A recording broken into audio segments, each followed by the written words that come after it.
오늘은 나의 등 뒤에서 라는 말씀을 가지고 살 때 우리는 이런 생각을 해봅니다. 이 세상 살 때 힘들 때 나 혼자 사는 것 같은 생각이 들 때가 있습니다. 나 혼자라는 생각이 들 때, 신앙생활하고 내 아내가 있고 내 남편이 있고 내 자녀가 있고 내 부모가 있음에도 불구하고 때로는 나는 혼자라는 생각이 들 때가 있다는 거죠. 외롭다는 거 아니겠습니까? 그 외로움 때문에 사람들은 여러 가지 일들을 벌이는데 그 중에 하나가 약간 자기 방치적인 것이 게임을 하는 겁니다. 그러면 생각을 잃어버려요. 외롭다는 생각을 잃어버려요. 그리고 자기가 좋아하는 취미 생활에 몰입할 수도 있어요. 그리고 정 안 되면 모임을 만듭니다. 그래서 그 모임에서 이제 본인이 멤버십이 돼서 그 시간을 나름대로 보냅니다. 저도 모임을 나름대로 만드는 편입니다. 외롭다 싶으면 모임을 만들어요. 5명, 7명 만들어서 모이자는 얘기를 해요. 그래서 같이 뭔가 공유하자고 하는 건요, 그 밑에 저변은요, 존재감, 내 자신에 대한 외로움이 있기 때문에 그렇습니다. 정 안 되면 우리 집 놀러와, 같이 식사하자. 그 시간에 대한 공백을 채울 수 있는 방법이어서 그래요. 야, 냉동실을 열어버리고 냉장고를 열어보니까 먹을 게 가득 찼는데 이거 나 혼자 못 먹어. 이때 친구들 다 와. 이 냉장고를 털자. 그래서 이제 그렇게 할 수도 있어요. 그것도 하나의 지혜라는 생각이 듭니다. 사람은 늘 외로운 존재예요. 왜 외롭냐? 혼자 있는 걸 굉장히 싫어해요. 아마 결혼하는 것도 약간은, 아니 많이는 그런 게 있는 것 같아요. 혼자 힘든 거예요. 어릴 때는 부모의 사랑을 받는데 나이 드셔서는 자녀의 사랑을 받는데 20대가 되면 이성으로부터의 사랑을 받고 싶어하는 것이 욕구입니다. 그리스도인들도 마찬가지예요. 주님과 동행한다고 그러는데 주님은 안 보이고 나 혼자만 있다는 생각이 들어요. 신앙생활하고 교회를 갔는데 교회 가면 목사님이 보이고 교우들이 보이는 거예요. 하나님은 안 보이는 것 같아요. 그분은 투명인간 같아요. 안 보이세요. 손을 휘저어도 잡히는 물체가 없어요. 투명인간은요, 이렇게 만지면 눈에 보이지 않아서 그렇지 뭔가 집혀요. 근데 하나님은 집히지도 않아요. 그분은 귀도 없는 것 같고 눈도 없는 것 같고 전혀 못 느끼겠어요. 과학자들은 그래요. 투명인간을 만들더라도 못 만드는 게 딱 있다는 거예요. 투명하지 못한 게. 눈은 투명하게 못 만든대요. 왜 그런가 했더니 망막인데 망막은 검지 않습니까? 그 망막까지 투명하게 못 만든다는 거예요. 그만큼 사실 우리가 존재감을 느낀다는 거 쉽지가 않습니다. 오늘 말씀, 나의 등 뒤에서. 근데 하나님은 나의 등 뒤에서만 계신 게 아니라 때로는 나를 앞에서 견인하시면서 때로는 내 왼쪽과 오른쪽에 계시면서 항상 나와 함께 하신다는 그 믿음의 고백이 있고 그걸 확신이 있는 사람들은요, 삶에 자신감이 있게 됩니다. 한번 내 주변에 손을 쓱 내밀어 보십시오. 혹시 잡히는 대상 누가 있나요? 없죠. 근데 영적인 사람들은 그 영적인 세계를 볼 수 있기 때문에 그렇습니다. 보이지 않는 대상을 믿는다는 거죠. 상당한 영적 능력이 있으셔야 됩니다. 보이지 않는 대상을 존재감을 갖고 상대한다는 자체가 쉽지가 않습니다. 믿음 생활에 왜 무기력증에 빠지고 힘들어하느냐? 하나님의 그 존재를 날마다 체험하거나 경험하기가 어렵다고 생각이 들어서 그렇습니다. 목사님은 늘 설교하실 때 주 예수를 믿으라고, 주님과 동행하라고 얘기하는데 그건 그분 얘기인 것 같고 나하고는 아무 상관이 없는 것 같아요. 내 옆에는 안 계신 것 같아요. 내 옆에 스치는 건 차가운 바람 소리밖에 안 들려요. 그러니까 좀 힘들어요. 특히 기독교는요, 보이지 않는 하나님에 대한 믿음을 강조하다 보니까 이게 한계가 있을 때가 있어요. 특히 오늘 말씀에서 나오는 거는 사도 바울도 이야기를 합니다. 로마서 3장을 보면 그가 로마 교회에 쓴 편지를 보면 사도 바울이 좀 답답했던 게 있었던 것 같아요. 그는 율법으로 완전했던 자라고 스스로 고백을 해요. 바리새인 중에 바리새인이라 그러면요, 요즘 말하면 신앙생활 잘했던 사람이에요. 근데 그랬던 사람이 사고를 칩니다. 어떤 사고를 치냐면 예수 믿는 사람을 잡아다가 감옥에 가두고 고문하고 심지어는 죽는데 내어주는 일을 하는데 그는 말씀을 적용시켰던 사람입니다. 근데 그 말씀에 부작용이 나타나기 시작하는데 그 말씀으로 사람을 감옥에 가두고 죽이는 일을 시작했던 거예요. 제가 늘 말씀드렸던 게 뭐냐면 이 성경 말씀이 자칫 잘못하면 사람을 코너로 몰아가서 죽음에 이르게 하는 책이 이 성경책입니다. 그래서 이 성경책은 위험한 책이라고 했더니 어느 목사님이 저한테 태클을 탁 거는 거예요. 유목사 그렇게 얘기하면 안 됩니다. 성경 말씀은 생명의 말씀이고 사랑의 말씀이고 구원의 말씀인데 목사님 그런 식으로 얘기하면 어떡합니까? 그건 그쪽 얘기인 것 같고, 나는 내가 보기에는 이 말씀은 굉장히 위험한 책이에요. 왜냐하면 이 말씀으로 사람을 힘들게 한다는 말씀이 있는데, 그 말씀이 로마서 3장에 있는 말씀이에요. 10절에 이런 말을 합니다. 의인은 없나니 하나도 없으며 깨닫는 자도 없고 하나님을 찾는 자도 없고, 이렇게 얘기를 합니다. 의인이 없다는 겁니다. 근데 우리 자꾸 의인으로 살려고 하는 게 문제입니다. 성경에 나오는 의인들이 몇 명 있습니다. 아브라함이 의인이었고요, 아브라함보다 먼저 있던 노아가 의인이었습니다. 그리고 욥기에 나오는 그 욥, 그도 하나님이 보실 때는 의인이라고 성경은 기록합니다. 하나도 없다 그러는데 의인이 몇 명 있습니다. 근데 그 의인은요, 하나님의 말씀을 잘 지켜 행해서 의인이 된 게 아닙니다. 그냥 그분이 의인이라 그러면 의인입니다. 성경은 그렇습니다. 죄가 없어서 의인이 아니라 하나님의 그 뜻, 그 말씀에 순종했던 사람들이 의인이라고 인정을 받게 된다는 거죠. 여러분들 의인이라 살려고 애당초 꿈도 꾸지 마십시오. 안 됩니다. 목사인 저도 안 됩니다. 제가 신앙생활하면서 요즘에 목회하면서 제일 짜증나는 인간들이 있는데, 교회에서 어떤 사람이요, 말씀대로 살자는 인간들이 싫더라고요. 네, 말씀대로 살자는 거예요. 말씀은 어떻게 살자는 거예요? 말씀은요, 진짜 들면 들을수록 율법은요, 숨이 콱콱 막혀요. 근데 조금 나은 사람이 그렇지 못한 사람한테 자꾸 그렇게 푸시를 하는 거예요. 말씀대로 살자고. 근데 사도 바울은 나중에 그런 얘기 안 해요. 의인은 오직 믿음으로 산다 그래요. 율법이 아닌 거예요. 그러니까 성경 말씀을 잘 지켜서 신앙인이 아니에요. 말씀대로 살아서 구원에 이르는 게 아니에요. 되지도 않아요. 제가 농담처럼 하는 말이 있어요. 신앙생활하고 목회하는데 무슨 어려움이 없습니까? 아이, 뭐 별거 없습니다. 우리 교회는요, 담임 목사인 저만 정신 차려서 잘하면 아무 문제 없습니다. 가장 위험한 사람이 저입니다. 저만 잘하면 우리 교회는 그냥 가는 겁니다. 이런 얘기까지 할 정도입니다. 왜냐고요? 말씀과 율법을 붙잡고 있기 때문에 그래요. 그렇기 때문에 잘 알아요. 잘 알다 보니까 이게 잘 안다는 그게 때로는 문제를 발생시킬 때가 있어요. 교회도요, 이런 말 하면 좀 요구도 먹을지 모르겠지만 할 수 없습니다. 하겠습니다. 교회를 날라리처럼 다니는 사람은 교회에서 속을 안 썩입니다. 본인이 알아요. 날라리니까. 잘 못 지키니까 아무 문제 안 돼요. 교회에서 꼭 시끄럽게 문제를 일으키는 사람은요, 예수 잘 믿고 말씀대로 사는 사람들이 시끄럽게 만들 때가 있어요. 아, 목사님 요즘에 새벽기도도 안 하신다는데, 수요예배 안 하신다는데, 금요철에 안 한다는데 왜 말씀대로 안 살지? 이런 이유들은요, 알아서 교회에서 나가줘야 돼요. 교회는 문제가 많고 잘 못 지키는 사람들이 모여서 시끄럽고 사고치는 곳이 교회입니다. 사람들은 그래요. 왜 교회가 이렇게 시끄럽냐는 거예요. 왜 문제가 많은 거냐요. 그거 잘 몰라서 그래요. 여러분들, 때가 제일 많이 모이는 곳이 어디입니까? 목욕탕이에요. 목욕탕. 목욕탕은 와서 더러운 걸 씻는 곳이에요. 근데 목욕탕에서 이렇게 때가 많으냐면 어떡합니까? 교회는 스캔들의 본고지고 온상이에요. 시끄러워요. 왜 시끄럽냐고요? 세상에서 그냥 엉망진창으로 사는 사람이 뭔가 좀 구원에 이르는, 교회는 좀 좋은 곳이라 그러고 교회는 좀 거룩한 사람이 모이는 곳이니까 나도 좀 그렇게 되고 싶은데 라는 생각에서 왔는데, 그렇게 되면 얼마나 좋겠습니까? 그렇게 잘 안 돼요.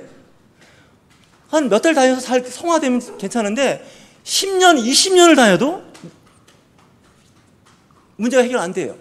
지금 예배 시간에 어린아이가 왔다 갔다 하는데, 쟤는 시간이 지나서 크면은 문제가 해결될 애예요. 지금은 저렇지만. 근데 앉아있는 여러분이 더 문제예요. 10년, 20년 앉아있는데 변함이 없어요. 여러분들은 설교 듣는다고 앉아있지만 생각은 이미 벌써 교회를 떠나서 딴 데가 있을 수도 있습니다. 쟤는 그걸 몸소 실천한 겁니다. 그 차이가 있는 것 뿐입니다. 내가 올 때 주방에 불은 끄고 왔나? 그러니까 지금 예배 시간에 앉아있지만 생각은 이미 주방에 가 있는 겁니다. 쟤는, 어린아이는 그 정도는 아닙니다. 그러니까 우리가 신앙생활 때 잘못 신앙생활하면 나만 힘들게 하는 게 아니라 주변에 있는 사람들을 다 힘들게 하는데, 저 같은 목사까지 힘들게 만들 때가 있습니다. 진리를 알지니 진리가 너희를 자유케 한다는데 진리가 내 삶을 옥죄일 때가 있다는 거예요. 사도 바울은 그것을 간파했던 겁니다. 그렇게 하지 마. 그렇게 하는 것이 결코 신앙생활이 아니야. 이런 말을 합니다. 육체로는 구원에 이를 수 있는 어떤 율법이 없어요. 율법의 행위로는 그의 앞에 의롭다 하심을 얻을 육체가 없다고 아예 못 박아 버려요. 율법으로는요 구원에 이르지 못합니다. 여러분들 하나님 말씀 잘 지켜서 천국 가자고 구원에 이른다는 거요? 그렇게 말하는 사람들하고 놀지 마십시오. 안 되는 겁니다. 안 되는 걸 자꾸 된다고 하는 사람하고 놀면 피곤해집니다. 그러니까 성경은 오히려 우리를 간단하게 율법적인 문제를 해결해 버립니다. 예수 그리스도의 십자가의 그 죽으심을 믿으라는 거예요.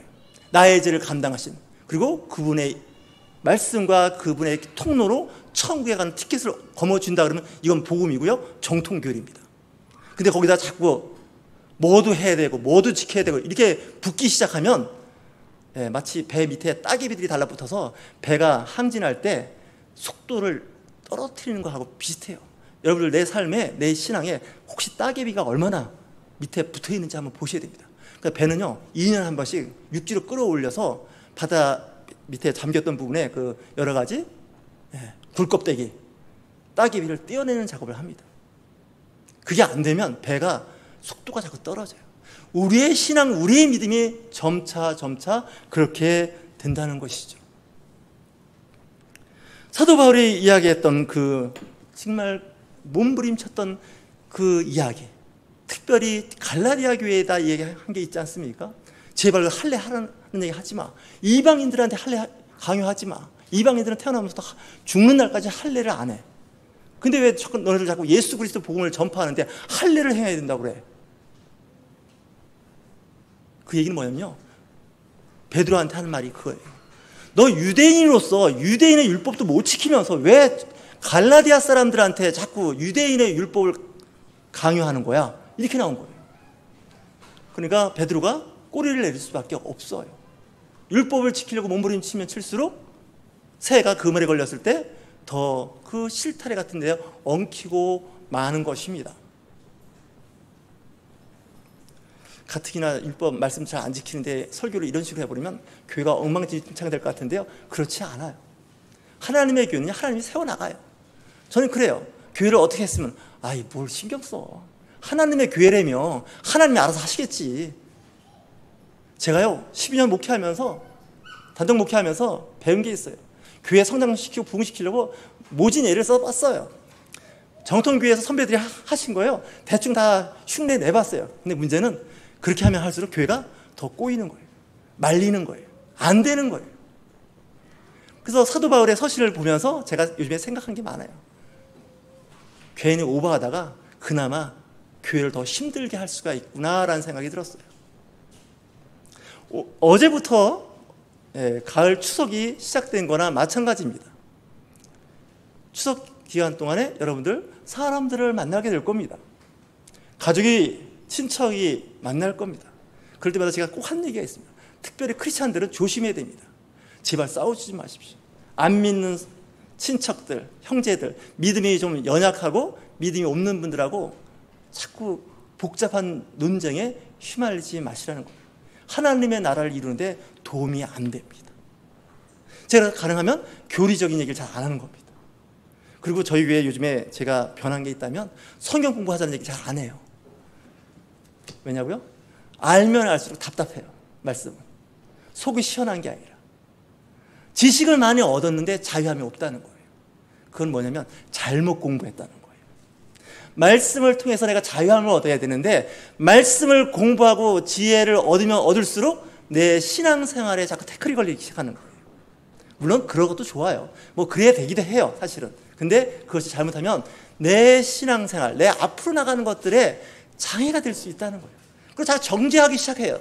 그분의 믿음이 그밖에 안 돼. 성경은 이렇게 말씀하시는데 그렇게 되는 거 아니야? 그 정도 직분과 연륜이 있으면 이 정도는 해야 되는 거 아니야? 이런 생각을 하기 시작한다는 거예요. 이게요, 신앙생활 하는 사람들한테 아주 안 좋은 거예요. 특히 목회자들한테도 이런 생각을 갖는 건 굉장히 위험해요.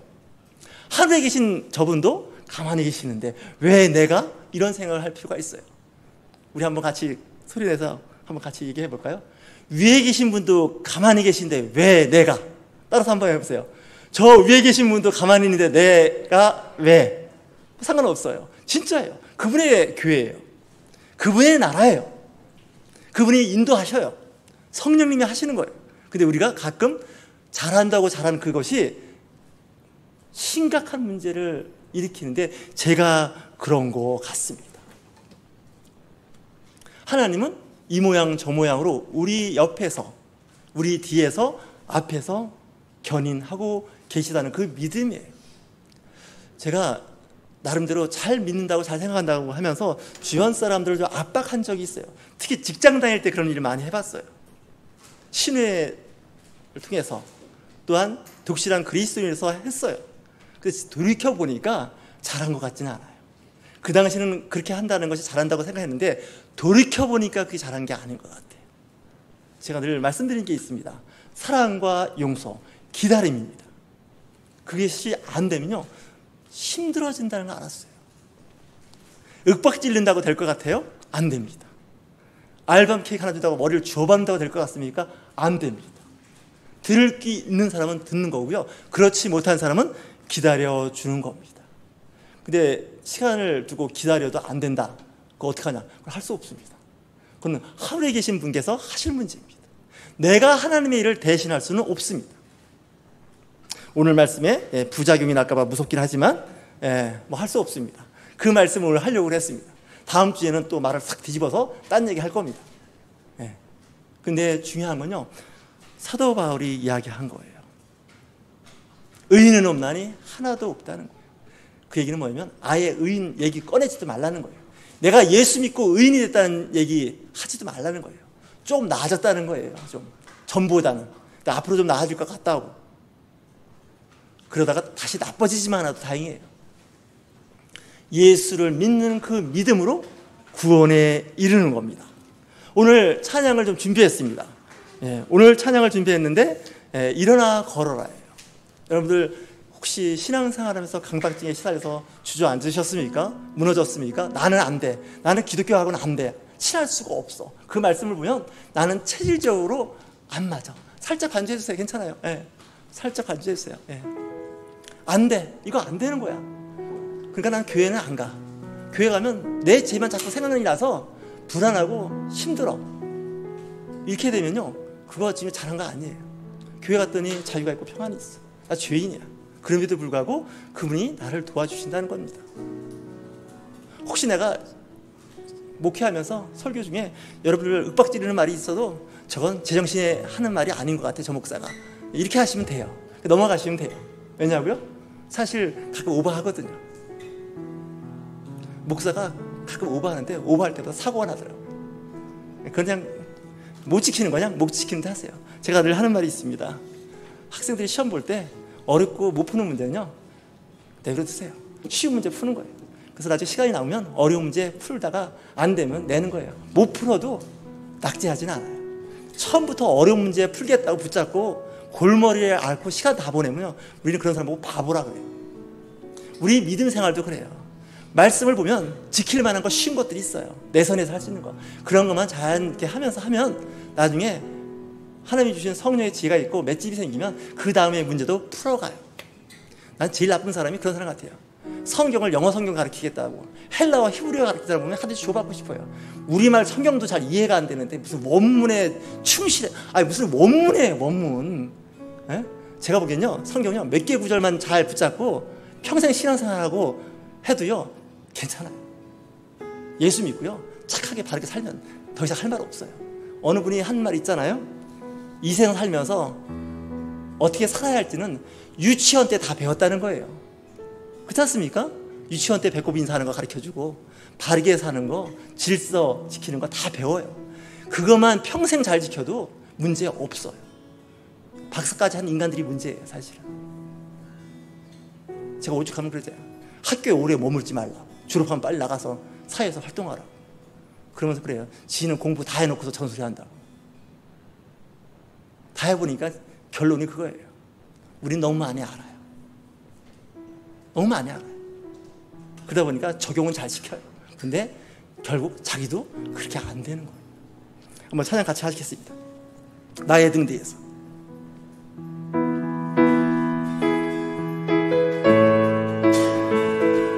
일절만 합니다.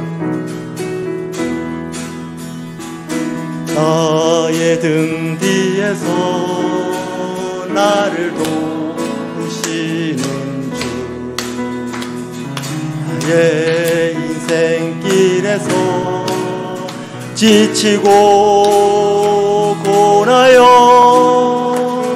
매일처럼 주저앉고 싶을 때 나를 밀어주시네. 일어나 걸어라, 내가 새 힘을 주리니. 일어나 너 걸어라, 내 너를 도우리. 우리 한번 이 시간 기도할 텐데 찬양 반주 부탁합니다. 이 시간 기도하겠습니다. 주님, 내가 의인으로 살고자 하나 살 수가 없습니다. 솔직하게 말해서 말씀대로 못 삽니다. 그렇다고 해서 하나님께서 타박하고 야박하게 하지 않으세요. 그분은 넉넉하세요. 제발 하나님을 쪼잔한 하나님 만들지 마세요. 그분은요, 우주보다도 넓으신 분이에요. 우리의 모든 것을 다 수용하시고도 남을 만큼 캐파가 되는 분이에요. 내가 죄인입니까? 죄인입니다. 저는 목사지만 그래요. 나만큼, 나보다 더 죄 많이 지은 사람들 나와봐 그래요. 솔직하게 그래요. 여러분들이 몰라서 그렇고요, 제가 얘기 안 해서 그래요. 죄가 많아요. 근데 그분께서 저를 사랑하시고 목사까지 세우신 것 같아요. 저보다 더 잘난 사람도 많고요, 똑똑한 사람도 많아요, 공부한 사람도 많아요. 그래도 그게 은혜인 것 같아요. 그게 은혜예요. 예, 한번 우리 기도하실 텐데 주의 일창하고 하겠습니다. 예, 한 1분 정도 기도할 텐데, 주님, 나를 도우소서, 나를 불쌍히 여겨 주시옵소서, 내 모습 이대로 받아 주옵소서. 때로는 사람들이 나를 무시할 때도 있고 나를 우습게 볼 때도 있고, 그래도 괜찮아요. 우리 그리스도인들은요, 영적 맷집이 있어야 돼요.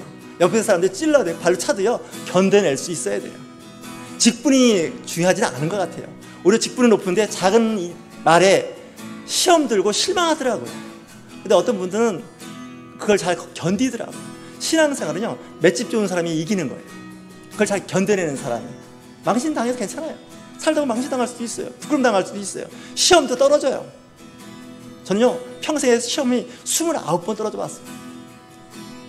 저처럼 떨어져 본 사람 여기 계신 분 중에 없을 거예요. 그래도 잘 살아왔습니다.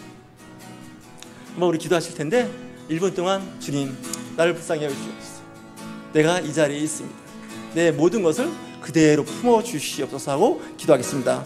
좋으신 하나님 아버지, 감사합니다. 주님, 이 시간 주 앞에 기도하오니 주께서 도우시고 함께하여 주시사 저희들을 선하고 복된 길로 인하여 주시니 감사합니다. 우리가 깨끗해서 죄가 없어서가 아닙니다. 능력이 있어서가 아닙니다. 능력이 없습니다. 하는 일마다 사고치고 하는 일마다 실패해서 때로는 내 자존감이 없을 때가 있습니다. 그러나 하나님께서는 나를 붙잡아 주시고 이끌어 주시고 이곳에 세워 주셨습니다. 교회는 깨끗한 사람이 모이는 곳이 아닙니다. 죄인이 모이는 곳입니다. 마치 목욕탕과 같아서 더럽고 추한 사람들이 모여 있습니다. 세상 사람들은 이걸 갖고 욕을 합니다. 말을 합니다. 그렇지만 주님의 성령이 계신 곳에서는 그들을 깨끗게 하시며 치유하시며 회복하심을 믿습니다. 이제 추석이 시작됩니다. 주님, 내 인생에 사람이 올 때 믿음이 없는 사람, 믿음이 연약한 사람, 약한 사람들이 모입니다. 그러나 그들을 불쌍히 여기고 품어줄 수 있는 마음을 주시사 함께 그들을 위해서 기도할 수 있게 도와주시사 그들의 그 부분도 다 품을 수 있는 우리 또 오고 싶은 성도들 되게 하여 주시옵소서. 주님, 비록 적은 수가 모였다 할지라도 주의 성령께서 함께 하십니다. 내 이름으로 모인 두세 사람이 모인 그곳에는 주님께서 함께 하신다고 말씀하셨사오니 이 예배 가운데 함께 하여 주시옵소서. 예수 그리스도의 이름으로 기도하옵나이다. 아멘.